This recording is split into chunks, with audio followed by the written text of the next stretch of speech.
At salamat sa Diyos na inexplain naman pala ni Kuya Daniel na magiging katulad tayo ni Kristo. Lahat tayo mga kapatid.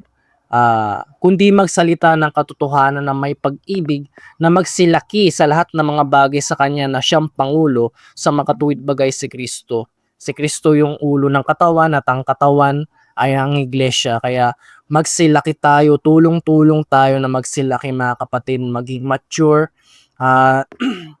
labanan ang mga kasamaan na gumawa ng mabuti na magkakalapat. Yon, in-explain niya ni Kuya Daniel. Dadaya sa kanyang buong katawan na magkakalapat na mabuti at nagkakalakip. Nagkakalapat at magkakalakip. Okay? Na sa pamagitan ng tulong ng bawat kasukasuan ayon sa paggawa ng ukol sa iba't ibang sangkap at nagpapalaki sa katawan sa ikatitibay ng kanyang sarili sa pag-ibig. Kaya tayo nakakagawa ng mabuti dahil lahat tayo tulong-tulong mga kapatid, magkakalakip na mabuti para sa tulong ng bawat kasukasuan na kailangan kita kamay, kailangan kita paa para makagawa ko ng mabuti anumang sangkap ng katawan. Alam niyo na po yun mga kapatid, tinuro na po ni Kuya Daniel yan. At hanggang sa maabot natin yung kalagayan ni Kristo na maging katulad niya mga kapatid. Hindi lang lalaki mga kapatid, pati mga babae na kapatid. Masama-sama po tayong magbanal mga kapatid. At ito,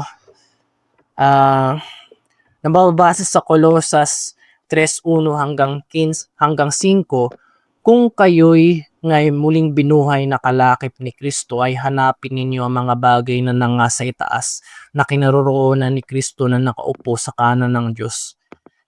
Ilagak ninyo ang iyong pag-iisip sa mga bagay na nasa itaas, huwag sa mga bagay na nasa ibabaw ng lupa, sapagkat kayo'y namatay na at ang iyong buhay ay natatagong kasama sa ni Kristo sa Diyos.